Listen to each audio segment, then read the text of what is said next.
Class war definition ఏంటి? Class war definition పేదవాళ్ళని దోచేయడం, middle మధ్య తరగతి వాళ్ళకి ట్యాక్సులు పెంచడం, పేదరికంగా పేదలని అడ్డగోలుగా దోచేయటం.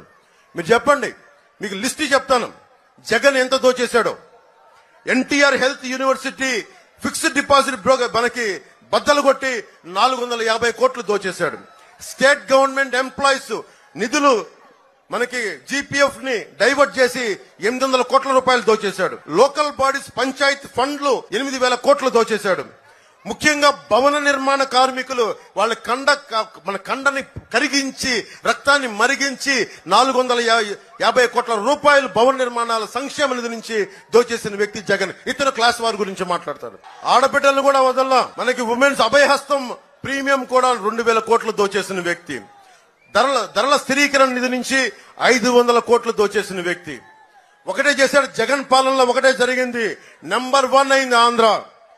గంజాయిలో నంబర్ 1 అయింది. దేశద్రోహాల కేసు పెట్టడంలో నంబర్ 1 అయింది భారతదేశంలో. అడ్డగోలుగా మన్రేగా జాతీయ ఉపాధి హామీ పథకాన్ని అడ్డగోలుగా దోచేయడంలో నంబర్ 1 అయింది. అప్పుల్లో ఇంత మనకి రైతుకి ఇంత అప్పు లేదు. 3 సార్లు అన్ని తలసరి అందరికంటే కూడా 3 రెట్లు ఎక్కువ ఉంది ఆంధ్రప్రదేశ్ రైతులకి అప్పు. మనకి రైతులు ఆత్మహత్య చేసుకున్న నంబర్ 3 రాష్ట్రంగా పేరు తెచ్చాడు జగన్.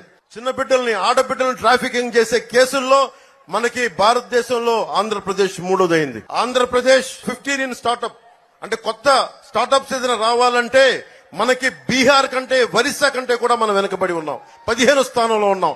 మీలాంటి యువత ఎక్కడికి వెళ్తారు? బీహార్కి పోతారా?